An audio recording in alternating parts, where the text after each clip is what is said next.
AITA for telling my wife we aren't getting a new car until she gets a job? My wife is a mom to our two kids ages 15 and 13. I do most of the budgeting and finances, but try to involve her, but she's simply not interested, she says.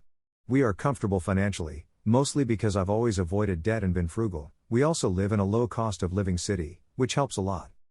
My wife is the spender between us, and it seems she's always pushing the limits and wanting to spend more on lifestyle, mostly for her, like makeup, eyelashes, hair care, face creams, nails, waxing, etc. We set a budget of $800 for each of us to spend on whatever we want, but she always uses hers up, then wants me to pay for takeout or buy her things on Amazon because I don't even spend much.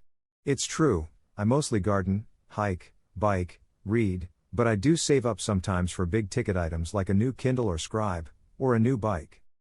I've explained that it's not fair for her to ask for my spending money, just because she spends hers quickly. Well, recently we paid off our mortgage, because I had been paying extra every month, and she said good, now we can buy a new car. I refused and said that money is going towards our investment account so we can have a comfortable retirement.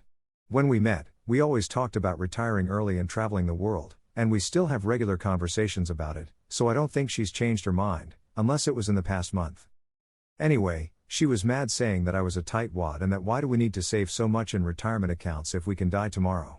One of our cars is a 2017 and the other is a 2014, we paid for both in cash when we bought them and they've been nothing but reliable. She said our cars were old and that she wants a new one and seems pretty set on the idea.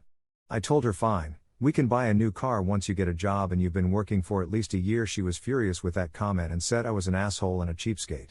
I told her, look, I only want what's best for our future, and the kids will be starting college soon and we need to save more for that too, plus maybe once they go to college in a few years we can get a nice used car in cash if we start saving for it now. She didn't like that response either and is now giving me the silent treatment. I feel like I'm the responsible villain and she is the happy-go-lucky one that has no care in the world. For reference, our income is $140,000 and we are in our mid-30s. She's never held a job because she's always been a som, so paying off the mortgage to me is a huge relief, and I want to put that extra money to good use. AITA?